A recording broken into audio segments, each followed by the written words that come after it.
Agar sizga bir nechta kataklarda ma'lumotlarni birlashtirish kerak bo'lsa, buni sep funksiyasini yoki sepit funksiyalari orqali qilishingiz mumkin.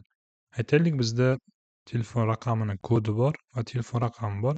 Mana shuni birlashtirib bering degan topshiriq bo'lgan bo'lsa, mana shu funksiyadan foydalansak bo'ladi. Sepni tanlaymiz. Buni nuqta virgul qilib, keyingini tanlaymiz. Shunchaki yopamiz, tayyor. Bu judayam ko'p kerak bo'ladi. Men o'zim bu funksiyadan judayam ko'p foydalanaman. Uni amaliyotda qanday ishlatilishi bo'yicha ko'rib chiqamiz. Keling, bizga aytishyaptiki, mana bunday ma'lumot bor bir nechta katakda. A ustunda ismlar bo'lsa, B ustunda familiyalar bor. Bizga berilayotgan talabda esa ism bilan familiya birgalikda bo'lsin, yonma-yon bo'lsin deyilgan. Uning uchun ham mana shu funksiyadan foydalansak bo'ladi.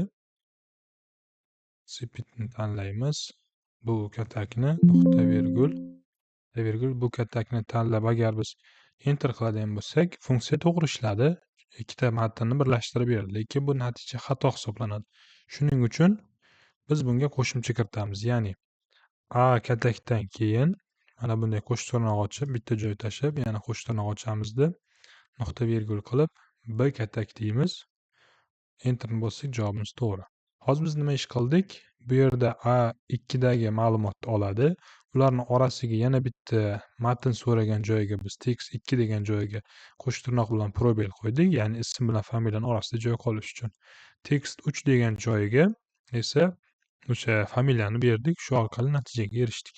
Xohlasak buni yana ham murakkablashtirishimiz mumkin. Ya'ni mana bunday nuqta virgul qilamiz, yana joy tashlab, yana bitta nuqta virgul qilib, keyingisiga xuddi shunaqa chiziqchalik qilib, nuqta virgul qilib, mana bu katak tanlab natijaga bossak ham mana bunday holatda chiqadi.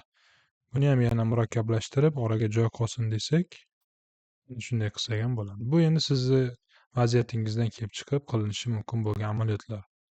Hozir boshlanishiga oddiyrog'idan foydalasangiz ham bo'ladi, lekin yana ham murakkablashtirib funksiyani samaraliroq ishlashiga harakat qilishingiz ham mumkin.